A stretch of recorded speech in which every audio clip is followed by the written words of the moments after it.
সুদীৰ্ঘ 9 বছৰৰ অন্তত এইবেলি তীৰ্থনগৰী হাজোৰ হয়গ্ৰীৱ মাধৱ মন্দিৰৰ বাকৰিত অনুষ্ঠিত হ'ব ঐতিহাসিক বুলবুলি চৰাইৰ খেল।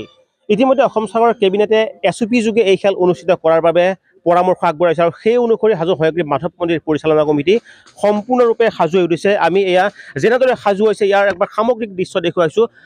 হাজোৰ হয়গ্ৰীৱ মাধৱ মন্দিৰৰ বাকৰিত এইবেলি বুলবুলি চৰাইৰ খেল অনুষ্ঠিত হ'ব এনেদৰে সাজু কৰা হৈছে। এই যিখন ইয়াতে বিচনা দিয়া হৈছে এইখনৰ ওপৰতে বুলবুলি চৰাইৰ খেল অনুষ্ঠিত হ'ব আৰু সম্পূৰ্ণ সাজু বুলিয়েই কৈছোঁ আৰু কিছু সময় পিছতে সাজু হৈ উঠিব। হয়গ্ৰীৱ মাধৱ মন্দিৰ পৰিচালনা কমিটিয়ে কেনেদৰে সাজু হৈছে আৰু এই সমগ্ৰ দিশটো পৰ্যালোচনা কৰাৰ বাবে হাজোৰ বিধায়িকা সুমন হৰিপ্ৰিয়া এই মুহূৰ্তত হাজোৰ হয়গ্ৰীৱ মাধৱ মন্দিৰৰ বাকৰিত উপস্থিত হৈছে। আমি তেখেতৰ সৈতে পোনে পোনে কথা পাতিবলৈ যত্ন কৰিম যে সুদীৰ্ঘ 9 বছৰৰ অন্তত অসম চৰকাৰৰ কেবিনেটে সিদ্ধান্ত গ্ৰহণ কৰিছে যে পুনৰ হাজোৰ হয়গ্ৰীৱ মাধৱ মন্দিৰৰ বাকৰি প্ৰাণ পাই উঠিব। ঐতিহাসিক বুলবুলি চৰাইৰ খেল পুনৰ অনুষ্ঠিত কৰাৰ বাবে অনুমতি প্ৰদান কৰিছে। কি ক'ব এই মুহূৰ্তত?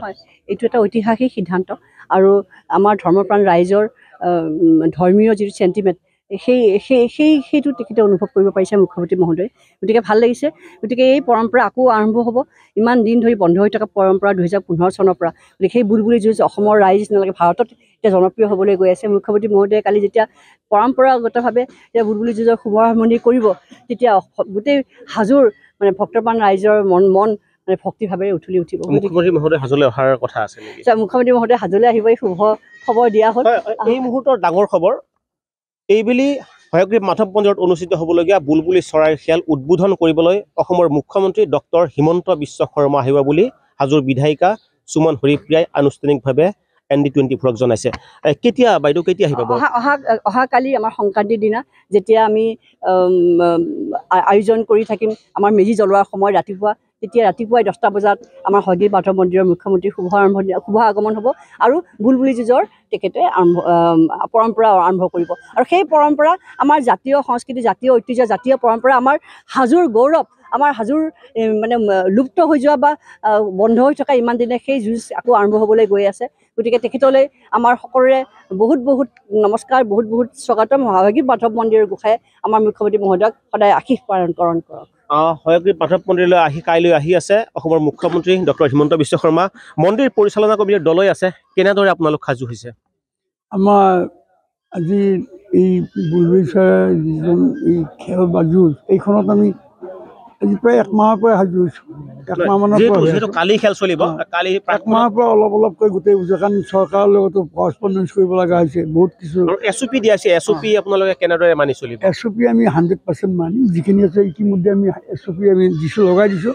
সেইখিনি আমি 1 ইঞ্চিও আমি ইফাল সিফাল নকৰোঁ, কাৰণ এটা কথা আছে SOP যদি কিবা ভংগ কৰোঁ তেতিয়া 5 বছৰৰ কাৰণে আকৌ বন্ধ হৈ যাব।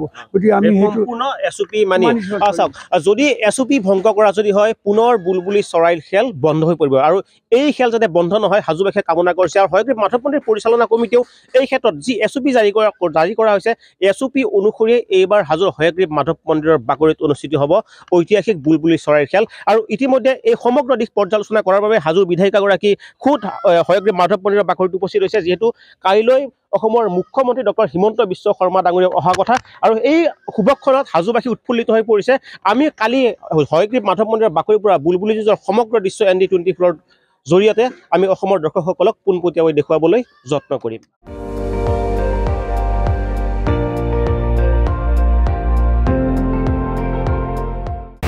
আপুনি চাই আছে ND24, সৰ্বশ্ৰেষ্ঠ নহয় সৰ্বোত্তমৰ দৌৰ।